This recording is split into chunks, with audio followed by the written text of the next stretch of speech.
Hi, so I went ahead and did this panel earlier using paint and glitter, and I did it as a demo on how important it is to keep a wet edge when you're doing glittering on your walls.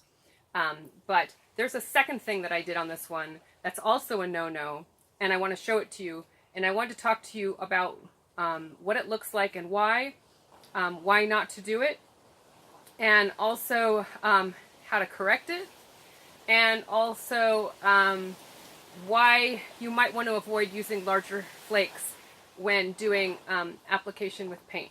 Okay, so the problem that is on this panel that you can't see from this distance is what's called standing flake. Okay, so when you painted a wall, this is your wall, you want your flake to sit flat on your wall. When you have standing flake, the flake goes bonk and the edge of it sticks to the wall and it is standing out.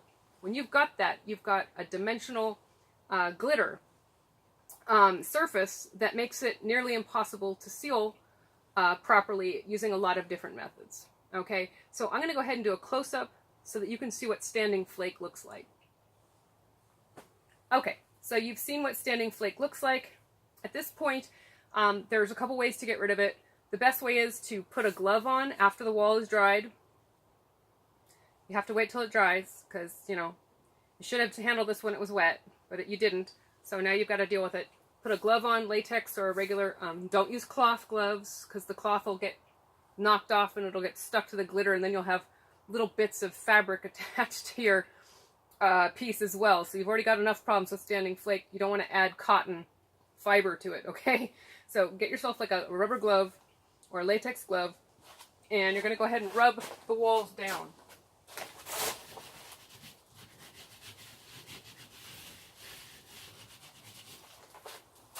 If you use your bare hand, it can feel kind of uncomfortable, so I really highly recommend like a latex glove or a painter's glove or something.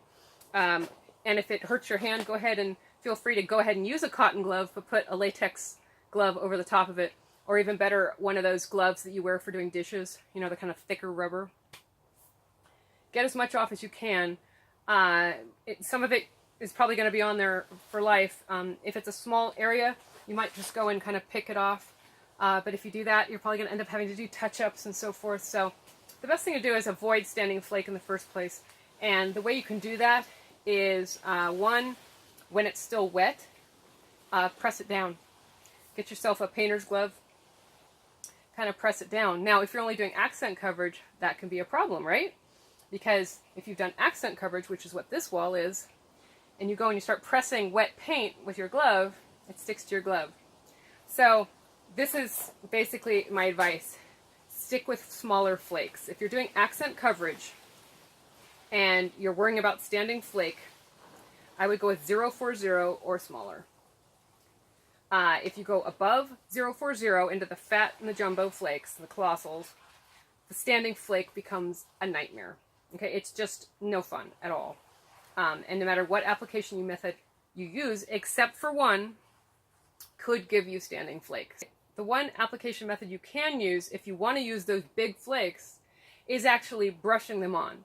So that means putting them into a polyacrylic or a polyurethane or a urethane and hand brushing them on. When you hand brush it on, they're flat against the wall, no standing flakes. Okay, so if you got your heart set on those nice big flakes, that's the way to go. And the other way you can do it is with Mod Podge, which is the Mod Podge mixed into a big paste and spreading that on the wall. That's your other option for the nice big flakes. But if you're going to be using a glitter gun, or you're going to be throwing it at it, or you're going to be blowing it, you know, you're going to be bouncing it, these are all going to give you standing flakes when you're using those big flakes, okay? So avoid those. So once you've got your standing flake taken off as much as you can, at this point, you know, you can go ahead and seal the wall. Or, you know, go ahead and keep working at it. But just remember, if you start picking those off, you're probably going to have to retouch up your wall, as it'll pull the paint off too, most likely. Okay?